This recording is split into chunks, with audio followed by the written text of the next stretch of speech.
all of the mystics insist that you cannot begin the journey, the spiritual journey, the journey to the cross and the resurrection. You cannot even start it without the virtue of humility. And we have to, I still have resentments from a little experience that I had studying theology in the seminary.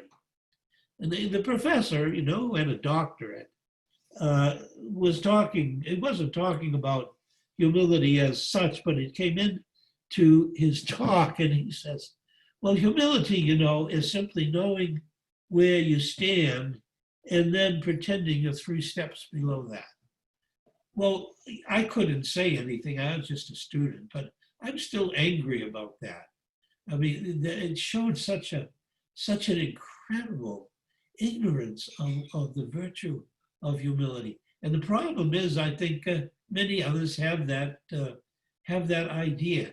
It's just pretending you're less than you are. That's not at all what humility is. Humility is simply knowing the truth about yourself. As Thomas Merton and Father Thomas Keating insist, it's a recognition of the true self over the false self.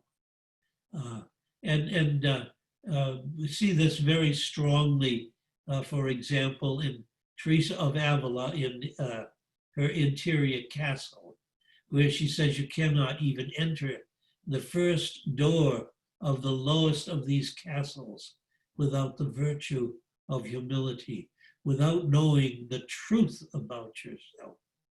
And when we really know the truth about ourselves, well, I'm 88 years old and I don't really know yet the truth about myself.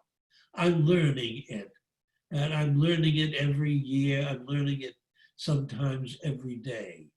And that's really what humility is. And that is necessary. That's the beginning of the spiritual journey.